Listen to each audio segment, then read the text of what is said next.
জানিয়ে দিব হাতে থাকা সর্বশেষ আপডেট বাংলা সংবাদ। প্রথমেই সংবাদ শিরোনাম। অন্তর্বর্তী সরকার আইন শৃঙ্খলা পরিস্থিতি নিয়ন্ত্রণে শতভাগ ব্যর্থ বলেছেন আমিনুল হক। এরপর জানিয়ে দিব গণপরিষদ নির্বাচন ভিত্তিহীন, বিএনপি মানবে না বলেছেন টুকু। এদিকে বৈষম্য বিরোধী আন্দোলনের নেতা নাহিদের বিরুদ্ধে চাঁদাবাজির মামলা। আরো জানিয়ে দিব আগামী নির্বাচনে ইসলামী দলগুলোর ভোটের বাক্স একটি হবে বলেছে ইসলামী ঐক্যজোটের নেতারা। সর্বশেষ জানিয়ে দিব কোরআনের বিধান প্রতিষ্ঠা হলে দেশে ঘুষ, দুর্নীতি, অনিয়ম বন্ধ হবে। এতক্ষণ শুনছিলেন সংবাদ শিরোনাম, এবারে বিস্তারিত। অন্তর্বর্তী সরকার আইন শৃঙ্খলা পরিস্থিতি নিয়ন্ত্রণে শতভাগ ব্যর্থ বলেছেন আমিনুল হক। অন্তর্বর্তীকালীন সরকার গত 6 মাসে আইন শৃঙ্খলা পরিস্থিতি নিয়ন্ত্রণে শতভাগ ব্যর্থতার পরিচয় দিয়েছে বলে মন্তব্য করেছেন বিএনপির কেন্দ্রীয় বিষয়ক সম্পাদক, ঢাকা মহানগর উত্তর বিএনপির আহ্বায়ক আমিনুল হক। রোববার 9 মার্চ দুপুরে রাজধানীর মিরপুর 14 নম্বর সেকশন উত্তর ইব্রাহিমপুর দারুল উলুম মাদ্রাসা মাঠে ঢাকা মহানগর উত্তর কাফরুল থানা বিএনপির কর্মী সভা ও রাষ্ট্র কাঠামো মেরামতের 31 দফার কর্মশালায় প্রধান অতিথির বক্তব্যে এ মন্তব্য করেন তিনি। আমিনুল হক বলেন, অন্তর্বর্তীকালীন সরকারের দায়িত্ব নেওয়ার 6 মাসেও দেশের আইনশৃঙ্খলা পরিস্থিতি ও রাষ্ট্রীয় প্রতিষ্ঠানগুলোতে এখন পর্যন্ত স্থিতিশীলতা ফিরে আসেনি। দেশের বিভিন্ন স্থানে অরাজকতা, বিশৃঙ্খলা, খুন, ধর্ষণ ও মব সন্ত্রাসে জনগণের জানমালের নিরাপত্তাকে দুর্বিষহ করে তুলছে। এর দায় এই অন্তর্বর্তীকালীন সরকারকেই নিতে হবে।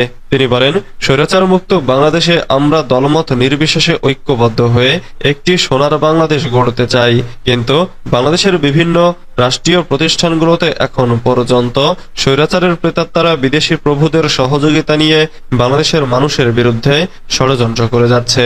তারা বাংলাদেশে একটি বিশৃঙ্খল পরিস্থিতি তৈরি করেছে। আমরা দেখতে পাচ্ছি একটি গোষ্ঠী মব জাস্টিসের নামে আইন নিজের হাতে তুলে নিচ্ছে। একটা সভ্য দেশে, গণতান্ত্রিক দেশে, স্বৈরাচার মুক্ত দেশে এটা কখনোই আমরা সমর্থন করি না। বিএনপির এই নেতা বলেন, অন্তর্বর্তীকালীন সরকারের কিছু উপদেষ্টারা বিএনপির নাম শুনলে ও নির্বাচনের কথা বললেই তাদের গায়ে জ্বালা ধরে। তারা কেন জানি নির্বাচনকে মেনে নিতে পারেন না। গণপরিষদ নির্বাচন ভিত্তিহীন, বিএনপি মানবে না বলেছেন টুকু। বিএনপির স্থায়ী কমিটির সদস্য সাবেক মন্ত্রী ইকবাল হাসান মাহমুদ টুকু বলেছেন, জাতীয় নির্বাচনের সঙ্গে গণপরিষদ নির্বাচনের একটা অযৌক্তিক ও ভিত্তিহীন দাবি উপস্থাপন করা হয়েছে। এই দাবি বিএনপি মানবে না।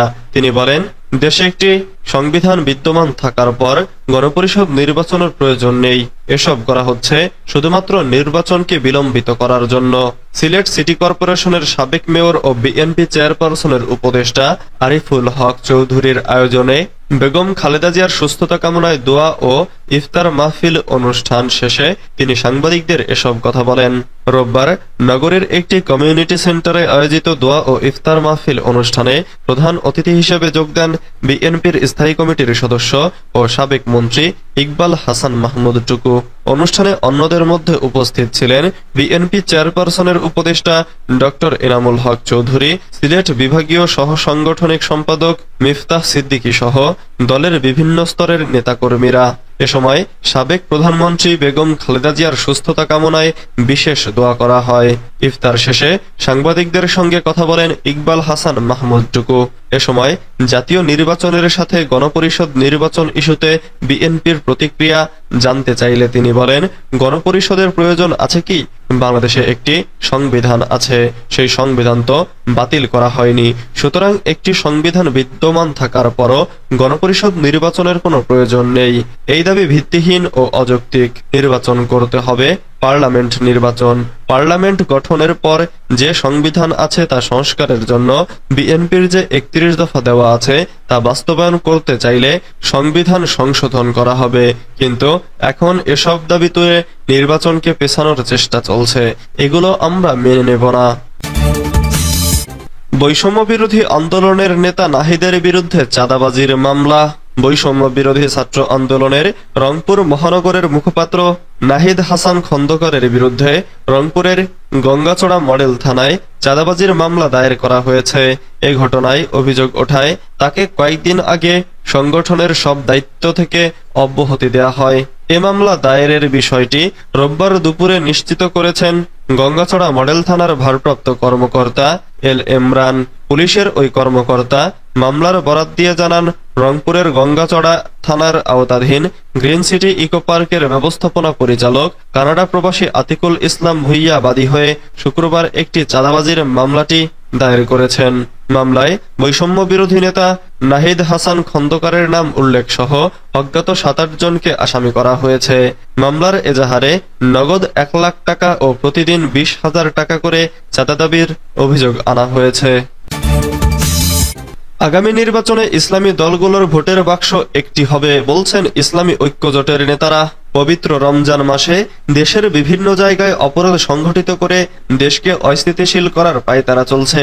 এমন পরিস্থিতিতে দেশে শান্তি ও স্থিতিশীলতা ফিরিয়ে আনতে কোরআন সুন্নাহর শাসনের কোনো বিকল্প নেই। সেই লক্ষ্যে ইসলামী ঐক্যজোট সহ সমমনা ইসলামী দলগুলো কাজ করে যাচ্ছে। আগামী জাতীয় নির্বাচনে ইসলামী দলগুলো ঐক্যবদ্ধভাবে অংশ নেবে এবং ইসলামের পক্ষে একটি ভোটের বাক্স থাকবে বলে মন্তব্য করেছেন ইসলামী ঐক্যজোটের শীর্ষ নেতারা। রোববার ৯ মার্চ বিকেল ৫টায় লালবাগ কেন্দ্রীয় কার্যালয় মিলনায়তনে ইসলামী ঐক্যজোটের উদ্যোগে পবিত্র মাহে রমজানের তাৎপর্য ও করণীয় শীর্ষক আলোচনা সভা ও ইফতার মাহফিলে বক্তারা এসব কথা বলেন।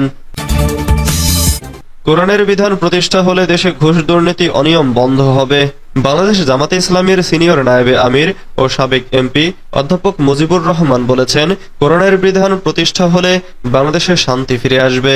তিনি আরো বলেন, সব ক্ষেত্রে কোরআনের বিধান প্রতিষ্ঠা হলে দেশে ঘুষ দুর্নীতি অনিয়ম বন্ধ হবে। তাই সংসদ সহ সর্বক্ষেত্রে কোরআনের আইন প্রতিষ্ঠায় সবাইকে এগিয়ে আসতে হবে। এফডিইবির ভারপ্রাপ্ত সভাপতি আব্দুস সাত্তার শাহের সভাপতিত্বে এবং সাধারণ সম্পাদক জয়নুল আবেদিনের সঞ্চালনায় অনুষ্ঠানে বক্তব্য দেন ফোরামের কেন্দ্রীয় উপদেষ্টা সাইফুল আলম খান মিলন, আইডিইবি কেন্দ্রীয় কমিটির আহ্বায়ক প্রকৌশলী কবির হোসেন, সদস্য সচিব কাজী সাখাওয়াত হোসেন, ফোরামের সহসভাপতি প্রকৌশলী মির্জা মিজানুর রহমান, বিশিষ্ট আইনজীবী অ্যাডভোকেট শিশির মনির, ফোরামের কেন্দ্রীয় সভাপতি ও ঢাকা মহানগরী উত্তরের সভাপতি প্রকৌশলী তৈয়বুর রহমান জাহাঙ্গীর সহ আরো অনেকে।